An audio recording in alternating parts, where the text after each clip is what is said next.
these are Hong Kong and Macau. So for those two special administrative regions, we have two policies, but one China.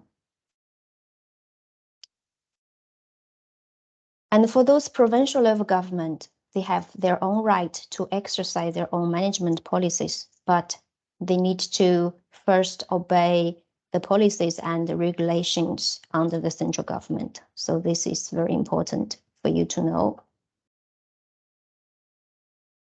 Okay, so those are some national context. And for the next part, I would like to talk about the national education system. Well, we have the largest education system in the world. Why I'm saying that? Because we have 260 million students and over 50 million teachers, and we have 540 million thousand schools. And this data is from 2014. And later on, I'm going to tell you more specific data in 2018. So that's why I'm saying, so we have the largest educational system in the world. Another thing is that our education is state-run, so we don't have so much involvement for the private providers in the school sector, but it started to be decentralized slowly, but not so big. Okay, now we are going to look at structures of national education system. So as you can see here, from early childhood education, and for this type of education, it's always started from age 2 or 3, and it's not included in the compulsory education. So after you complete early childhood education, you move to the primary education. The children started from age 6, and it takes 6 years as well. And after primary education, you move to lower secondary education. It's always take 3 years. So here I would like to draw your attention here. As you can see, above lower secondary education, there is upper secondary education, but before that, you need to take one entrance exam. So for this entrance exam, we have more explanation about that, but I just need to tell you there is very important entrance exam. Then after this entrance exam, you go to upper secondary school. And for this level, there are 2 tracks. The first one is general track, and second one is vocational track. For the general track, so which means after you finish lower secondary school, you go for general upper secondary school. So this is general track, and for another vocational track, we have different choices. So it depends on you which one you would like to go. But for this one, we will talk about it later. For most of the choices, it depends on the scores which you get from this entrance exam. So it's not of your free willing to go which for example, if you want to go some general upper secondary school, but you didn't got very good scores, so you're not able to go there. Okay, so after that, after you complete the upper secondary school, so it's time to go to university, right? But before that, there's another extremely important exam. We call it National University Entrance Exam, and in Chinese, we call it Gaokao. It's super important. Okay, then this is a structure of the national education system. It's not complete, and we'll have another part. It's about after you complete the national entrance exam, you can go for university. Yeah, and then you have different choices as well. You can go for undergraduate program. Then after that, you will get a bachelor degree. It always take 4 years. Or you can go for long degree program, it's 3 to 4 years as well. And after you participate this long degree program and you decide to continue your study and you would like to get one bachelor degree, you need to take some extra 1 or 2 years. Before that, you need to take exam, and then you can go for this bachelor degree, continue your study. And then after that, you need to another exam, always connected with exam. Another exam to go for master degree, it takes 2 or 3 years. And then another exam if you would like to go for PhD. So it always takes 3 or 4 years. So this is how our national educational system looks like. Not so complicated, right?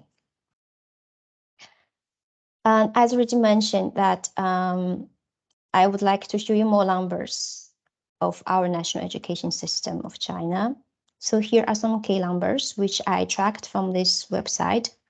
So if you are more interested about those numbers, you can just copy the link and put it in the internet. You could find more data. Here are the numbers of schools and numbers of students and numbers of teachers. And there are for 3 levels, for preschool education institution and primary education and secondary education. As already mentioned in the very beginning that we have huge number of schools and huge number of students, as you can see here, and a huge number of teachers. That is why it's very challenging for us to manage this system, and it's very challenging to balance the system in every part of the country. So here is one number I would like to show you. And another number I would like to show you is the student-teacher ratios by level of regular schools. And the same, you can find more data from this website as well. And here I only take 3 years, so from 2016 to 2018. So there are actually there are 2 levels of school, primary school, or 3 levels, primary school, lower secondary and upper secondary. And for this upper secondary school, there are, as I already mentioned, you can see from a national educational system, there are different types. So we can say here, the student-teacher ratios from primary school, it's almost 17. And for the secondary school, it's almost 13. And for the regular upper secondary school, it's 13. And then vocational school is 19. And then higher education, it's 17, 18. So maybe this number seems to you doesn't mean anything, but what I would like to show you, let's tell something from numbers. I would like to show you something that from the OECD. So this is the number which I found from the OECD report from 2018. I'm very pity that I couldn't find the numbers from primary school. I only found the numbers from lower secondary and upper secondary. So you can say they have divided lower secondary school into public institution and private institution. So you can say from this report that the average, OECD average for the public lower secondary is 13. And for the upper secondary, it's 13 as well. And then for the all average, for the all secondary program is 13. So it's only for the secondary level, but I believe if you could look at our numbers in the primary school level, we have so big number. So this number shows some challenges we are facing now. So maybe we can talk about this later. So I will continue.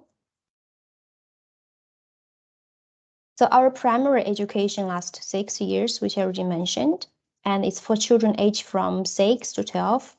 And after they complete their primary education, they could move to the lower secondary education, and which marks the end of compulsory education. So we have 9 years compulsory education, and it's for free. And after that, you need to pay. And after finishing the compulsory education, you can choose to go for senior middle school, go to lower secondary school, or by another track, which I already showed you, vocational track, another part. And so students who undergo a public examination, we call it 中考. So it's the examination which you move from lower secondary school to upper secondary school. And then admission depends on one's scores on the examination. So which I already said that it's not your free willing to go to the school, which school it's about how good your score is.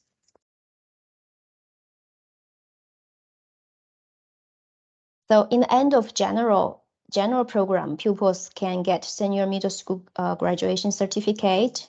So in the end of vocational program, the students will get different certificate. So certificate will tell us that which school you went and what kind of program you complete, even in a secondary school level. So there are quite good results from our education for the years of our students attending the education. So from 2014, there are 95% of students who continued their study to upper secondary school. But then there's this number I would like to draw attention, because there are 54.88 students who continue to junior education, which means that if you still remember, we talk about there are two tracks. That one track is for the general education, another track is vocational education. So let's say half-half. Yeah. So terrestrial education in China, we have experienced a huge expansion in the first decades of the 21st century. So for the undergraduate degrees, we require 4 years of study, and associate degrees take 3 years to complete. So students spend 2 or 3 years to completing master degree. This is what we already mentioned. And a doctor degree requires 5 years of study after bachelor degree and 3 years after a master degree. So this is how our educational system really looks like. And now, as I already mentioned, we have a really important national entrance exam. We call it Gaokao. So it's a national university entrance exam. And for this one, I'm not sure how the process of your guys go to university, but in our educational system, if you like to go to some university, you have to take this exam, and the score of this exam gonna decide which university you can go. And so under this system, only a few exceptions cases can considered without the examination scores. But really few cases. For example, you are talented in mathematics, or you went to some competitions in mathematics or music or physics, then you got some special pass that you could you could be considered to accept by that school. If not, then you have to undertake this examination. So the Chinese Ministry of Education, they work very closely with the provincial education authorities. So if you still remember, we talk about administrative divisions of China. So we have provincial levels of authorities, and then from universities, they are setting all policies which matters relating to the higher education environment. And then to ensure the environment policies fall in line with central government priorities. So still, our central government priorities need to be considered in the first place. And then the Ministry of Education, they oversee policies implementation, and then set guidelines for senior secondary schools curriculums and the content of the Gaokao exam. And the ministry also look at the examination content as well. So here we can say how Gaokao were looked by different part of the authorities, let's say. But then in the practice, so the provincial level authorities, they are responsible for students' application. So for example, if you like to go for this exam, you have to submit the forms and submit applications. So it's responsible by provincial level, and then they need to conduct examinations and manage the environment and setting policies according to the provincial needs under the guidance of Ministry of Education. And then universities, it's complicated as well because we have different level of universities, and some of the universities is administrated under the Ministry of Education. So they have their special policies to set enrollment rates. And for majority of universities, they are administered by the provincial level. Then they need to talk about their enrollment plans together with their provincial authorities, and they need to talk with plans with Ministry of Education. So it's very complicated metrics for how many students we need to enroll for one university. So it's a negotiation, it goes on every year.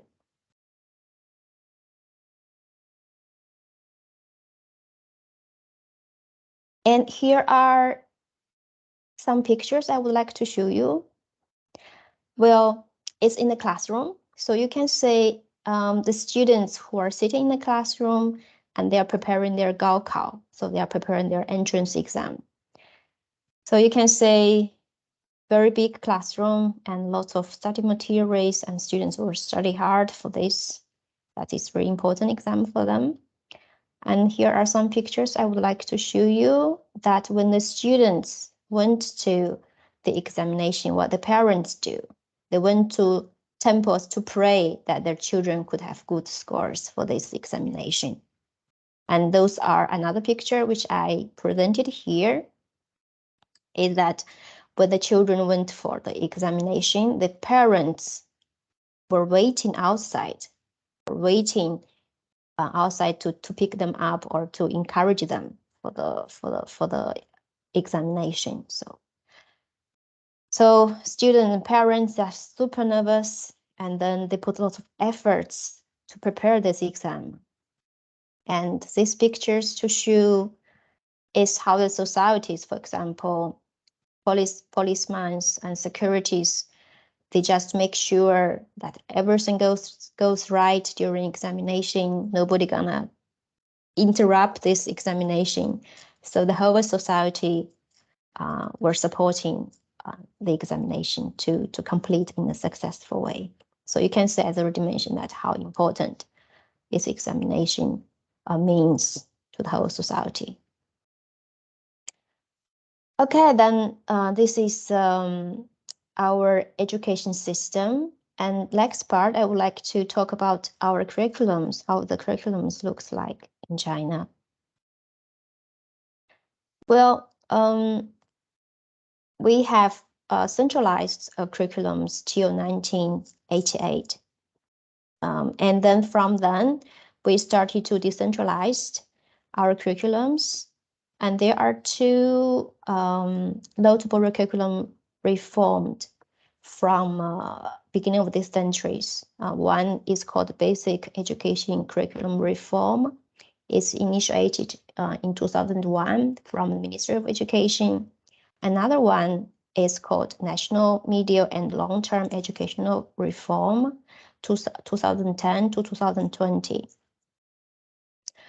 So for those two important curriculum reform, it trying to shift a little bit focus on our curriculums. It was focused on students' academic development, but now we try to look more on students' comprehensive development. So from knowledge-based curriculums to competence-based, but still it takes really long time.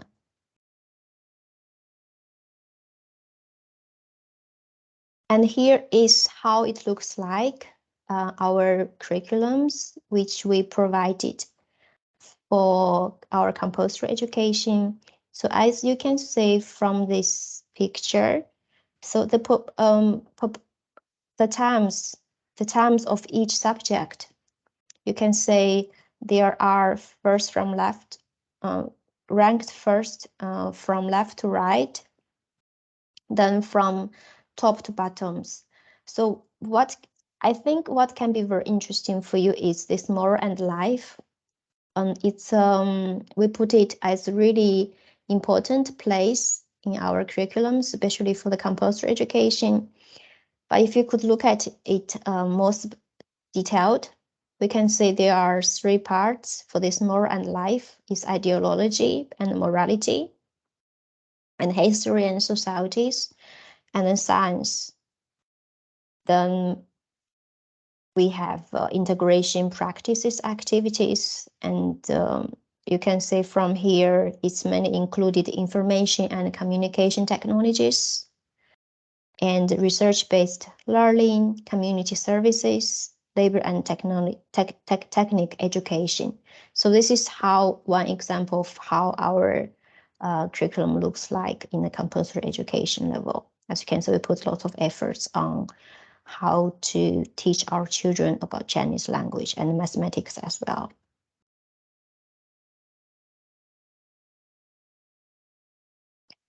So based on the current curriculums, there are some debates and challenges as well.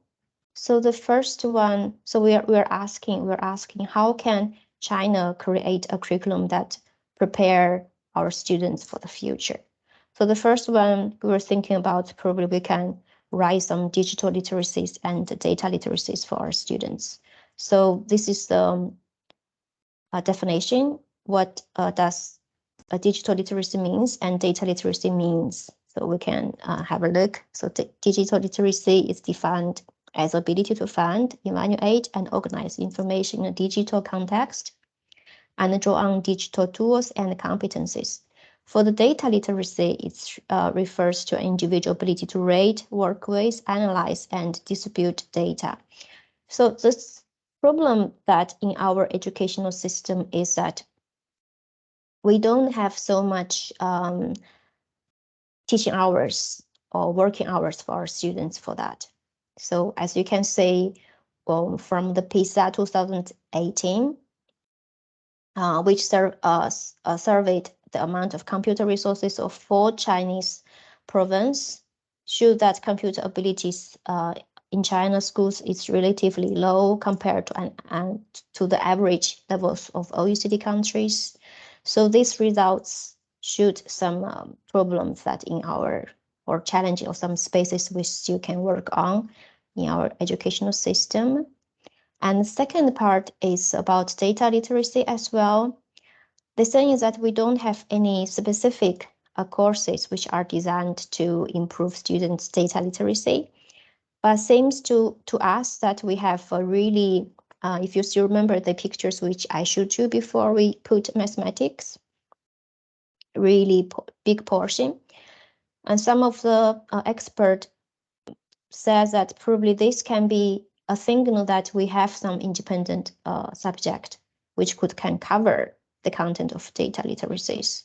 But still, this part still not very clear for us. And second part, we're thinking about probably we can develop in students social and emotional skills. Well, as I already mentioned that we have so big part of moralities in our curriculums. But the thing is that we don't have so much strict policies to say how big portion of this morality courses should be filled by the skills of emotional skills or students integration society skills, something like that. Because for lots of our morality courses, it's more about policies, about social policies, or it's about like politic things, like what kind of politic issues or politic theories we are currently have, and to tell us how right they are, and then tell us what we're supposed to do. But it's very hard to tell that how big percentage of those morality courses should be designed for social and emotional skills. So this is the big question for our national curriculums to think about. So this is the second debate which we have for our national education system. And for the third one, I personally think this is very, very important, because we would like to promote in students' health and well-being as well. Of course, it should stay in the central part of the curriculum. But the thing is that if you could look at this one, this is maybe this doesn't tell you anything, but it can tell you everything. So in 2020, the overall myopia rate of children and adolescents in China is 52.7. It's a very high number. What it means? It means that in our children, our adolescents, half of them, they are wearing glasses. So it's very horrible number, I would say. So we still would like to work on that. We would like to ensure that our students could have more outdoor activities and outside the classroom. But well, as I already mentioned, it's very hard, but we are still working on that. So another issue is that we don't have so clear, let's say, sufficient or good structured curriculums for the sex education in China as well. So this is something else we need to look at. And the last one is about developing financial literacy. So for this one, it's quite new concept actually. So if you could look at what financial literacy means here, and actually now at this moment, there are not so many educational systems across the world have already introduced financial literacy or financial education into the national education framework. So of course, Chinese education system is not one of them. And from the PISA 2012, it shows that in our educational system, we don't have any separate subject or even a cross curriculum subject. They are on this financial education, so which is really pity. And this is why we would like to improve as well. Okay, then this is our educational system, and I would like to another part. I would like to talk a little bit about our teacher education. So I would like to start with some fast facts of our teachers as well. So in our history, traditionally, teaching has been a very respectable professions in China. So we respect our teachers a lot. And then from 1985, we have Teachers' Day. It will be the 10th of September. And then in 1986, we have the law on compulsory education. And in that law, it's written that the entire society should respect teachers. And then we have teachers' law as well. It's issued in 1993. And then it says teachers' right, and then it stated very clear about teachers' responsibilities as well. And even though that teachers are not so well paid, it's moderated paid in our societies, but for this job, they are very stable, and then they are entitled to very good benefits. So which makes this profession actually quite popular, especially in the big cities. Big cities in the primary school, it's quite good job. Well, now it's a little bit challenging for you. If you could look at those names, it's names for university. And you can see here it's Dongbei Normal University, Sichuan Normal University, South China Normal University, Nanjing Normal University, Beijing Normal University. So as you can say from names, what that means, Normal University. Have you heard about that before?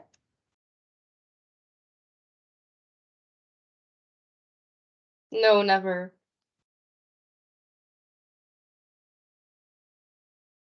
Well, this is something I think it's quite, I'm not sure about another educational system, but for us, we call normal university. So, for example, this is Sichuan Normal University where I graduate several years ago. Well, if you say the name, which means those universities, they are for teacher education. So you can tell those universities are special for teacher education from their name. So we call it normal university. So the teacher education in China, we don't have so long history. We have 120 years history. And the first teacher education institution in China was founded in 1896. So as already mentioned, that normal universities are the main places offer teacher education program. Still, students who are study different universities and they don't have this major in education, if they would like to become teacher, we still have some possibles for them. They could do that. I can tell about this later. So if a graduate of higher education institution, which I said, if they would like to, they're gonna gain a teaching profession qualification. And then if they pass the teacher recruitment exam, which organized by local educational authorities, or he or she can be a school teacher then. So this is our teacher education models in China looks like. In the undergraduate level, we have 2+2 model, which means that in the first 2 years, you are learning subject knowledges. And then for the 3rd and 4th year, is teaching skills training. Then we have 2.5 plus 1.5 model. So, and then 3+1 models as well. And the most popular one is 3+1 model. So for the first 3 years, you are studying subject knowledge and educational theory study. And for the last year is teaching practice. And then we have, at the postgraduate level, we have 4+2. So for the first 4 years, you are studying subject knowledge. And then for the last 2 years is teaching skill training. So this is how our teacher education model looks like.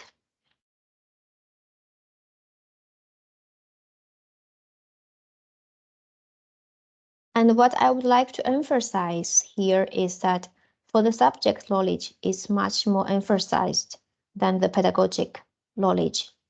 It's according to the curriculum framework of teacher education in China. So this is the framework of teacher education in China. We have general education, we have subject knowledge, and then we have pedagogy and teaching trainings. And for each one, I could give you some detailed information. For example, for the general education, it's obligatory. It's obligatory for everyone, no matter what kind of school you are going. This is general education, you have to take it. So you could look at the curriculum modules. First one is political theories. So I'm not sure if you need to learn this one, but we have to. It's connected with our morality education from the primary school. So even in a university, in a general education, you need to take the policy theories. We need to know what kind of policies we have, and yeah, something like that. Then we have another thing very interesting is that we have higher mathematics. Well, it's general education. You have to. Everyone need to do that. And then let's move to the subject knowledge. So it's about discipline based on the curriculums, and then subject core curriculums and subject-oriented developed curriculums. And we have some practical part. And the thing is, you can see here we have military theories and military trainings. So this one might be very interesting for all of you know, because the first month, it's will do every university. So for the first month, for the freshman, when they are enter the university, for the first month, it's for them, it's military training. So it's everyone have to do that for 1 month. So this is a part of the practical part as well, military series and military training. And then the last part is pedagogy and teaching training. As you can see, there are 4 main parts. So educational theories and psychology, and then we have educational administration and educational research, and then teaching skills and methods, and then teaching practice. So this part we have, if you could like teaching skills and method, we have handwriting skills. So if you would like to be a teacher in a primary school, the handwriting is quite important. As you know that Chinese, we are using Chinese characters. They are quite different.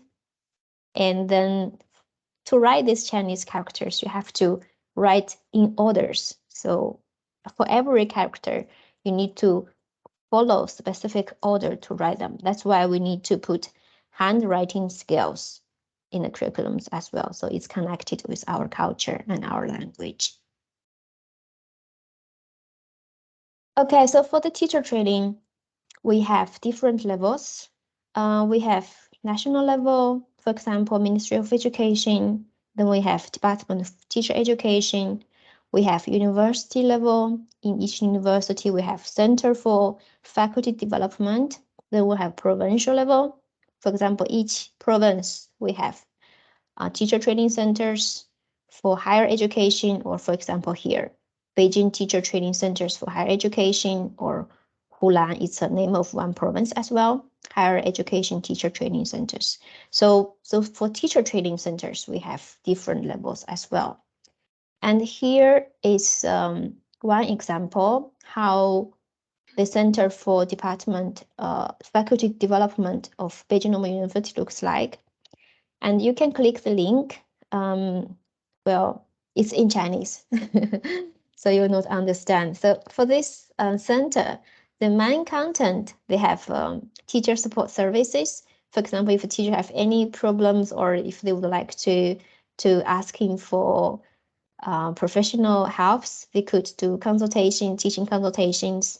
And then if they would like to participate some courses and they need to participate some seminars or conferences, they need to pay the conference fee, so they can apply for teaching development fund.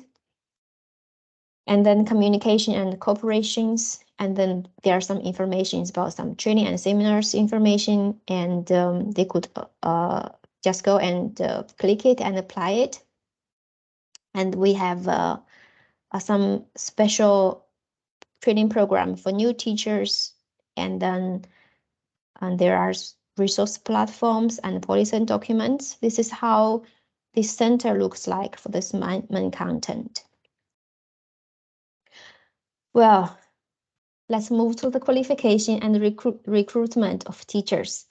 So I'm not sure if you need to have certificate if you would like to become a teacher in a different level, but for us, we have different certificate for different level of teachers. So for example, if you like to become a teacher in a kindergarten, you have to get certificate to be a teacher, to be a kindergarten teacher.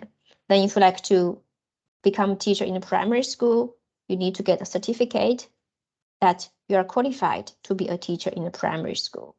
And then if you would like to go to secondary, lower secondary, or higher secondary, you need another certificate that you can be a teacher in a lower or higher secondary school. So the same works for the teachers in universities as well. So very funny thing is that if you have a certificate in a kindergarten level, in a preschool level, you're not able to teach in a primary and secondary or upper secondary school level. That's not allowed because you don't have certificate. And then if you have certificate for the upper secondary and lower secondary, so you can teach like a primary school, but you're not allowed to teach preschool because for the preschool, you need the certificate is quite special. And for the universities, it only can cover upper secondary school, lower secondary school, and primary, and you're not allowed to teach preschool as well. But the thing is that nowadays we have lots of private institutions or private kindergartens, and for lots of teachers, they don't have any certificate, and this is another issues our societies need to deal with, because we have huge, if you still remember the numbers which I presented before, we have so huge numbers for the primary school and for the kindergartens as well. And our kindergarten is not included in the compulsory education. So, which means that, let's say, there's not so much public schools for the kindergartens. So we can talk about it later for this issue. And this is the content of qualification exams in different type of education. As I already mentioned, if you would like to go to go through examination to get a certificate. If you're not study in a normal university, you need to take this exam. So the benefits, if you are studying in a university, which called normal university, in the end of your study, you don't need to go through this examination for the certificate, because your learning content, your study program was designed to get the certificate. So if you're a student from that kind of university, you will just apply that in end of study and you will get it automatically. But if you are students who study in different majors, you would like to have certificate, then you need to go through those examinations. So you can say these examinations, they are divided into two parts. The first one is content of written examination, and then you have content of interview. So those are the two parts for the certification exam.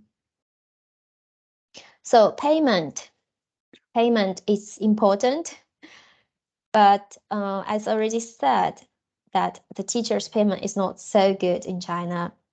But the thing is that even it's not so good paid, it still make teacher a very popular job because of the high reputations and then quite good benefits. So those are the, I think it's all about our culture and our context. Well, as you can see, there are two pictures. So this is the most popular metaphors how we describe teachers. So we always say that, okay, teacher are the candle, like a candle. You are lighting other people. But the thing is that if you look at the candle, when the candle is trying to try to spread light to another people, the candle itself is become shorter and shorter, right? So it's another meaning is that you are sacrifice yourself, try to devote yourself to try to put efforts and to support the development of your students, try to support development of the whole society. This is how we understood teachers before. But now we are trying to say, okay, don't consider yourself like a candle that you need to sacrifice. No, it's not. You have electricity, right? You don't need to, you just need to go for study and then get further trainings, and then you have lots of electricities and the societies are supporting you. Then you could get consistent support for our students. So this is the changings of how we understand the metaphors of teachers now. Well, as you can see here, it's how you call that? I don't know, paper? Chili paper equal chili paper, right? So what I wanted to show you here is very interesting, because now we are talking about it's a very big, very interesting metaphors. It's only for teachers who are working in a university, because in Chinese language we call it 青椒. I'm not sure. 青椒 it means that it's green paper. It's green paper. But if we because well, it's very hard to explain, because one pronunciation in Chinese language, in one pronunciation, we have different characters. So for this qing, it means green or young. Yeah. So young teachers in a young teachers, and it's young teachers, they are really struggle in their works, and just like that, how they struggle like in their work. So you cut them and you will say the teachers were struggling, and they were shocked by the life, they were shocked by their students, they were shocked by the challenges every day. So this is another metaphors we use to describe teachers. And then which bring us to the end to this presentation is about personal views on this education system. As already mentioned, there are some issues about our educational system. So the first issue, personally, I think is about the gaps between city and between the countryside. because with so huge territories, we don't have enough. Actually, we don't have enough resources to support our education system. For some, as you can see from pictures, some parts of the country is in a city. They have very good equipment, and the environment is really good. And they have laptops, and they have school uniforms, and they have very good classroom. But in another part of the country, the students were not well supported. As you can see that here, the environment is really bad, and they need support from every aspect. They need resources, they need desks, they need everything. So there's some issues. It's really difficult that we really need to pay attention on that. And then another issue, I think it's quite it's quite specific in our education system. It's about equal access to education for migrant children. So because it's connected with our economic development, because with the really fast economic development, and especially those 20 or 10 years that more and more people who lived in the countryside, they would like to move to the city, and they did. And then we have very special policy. We call it hukou. It's about registration of the location where you're born. But then most of our children, there are around 16 million current in China. They are remained in their home religion, but there is a very large number, around 36 million. They are accompanying their parents to move to a new city during their school years. So it's okay to move, it's okay to stay, both are okay. But the thing is that we have very special educational access policies. So we call it neighborhood residency, which means that you can enter the school, you have access to the school. The school only accepts the children who live nearby. Yeah, for example, 10 blocks are the areas for this school. But then we not look at your house or you live there, actually who are living there. We look at the hukou, we look at the registrations. So we look at if you have registrations in different provinces, and if you move with your parents to another city, but you didn't move the residency, then you don't have access for the education.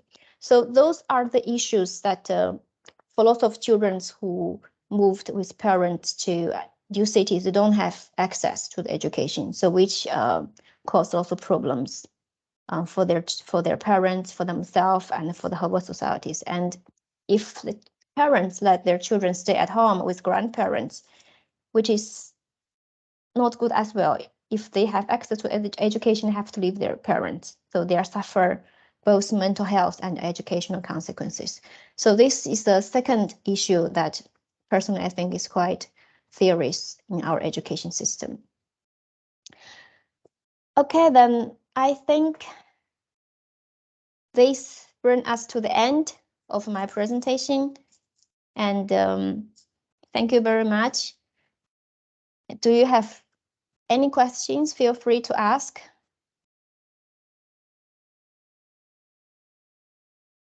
I think, Danping, thank you very much for this very interesting presentation. I think we learned a lot, and we have seen that different things can be handled in different ways.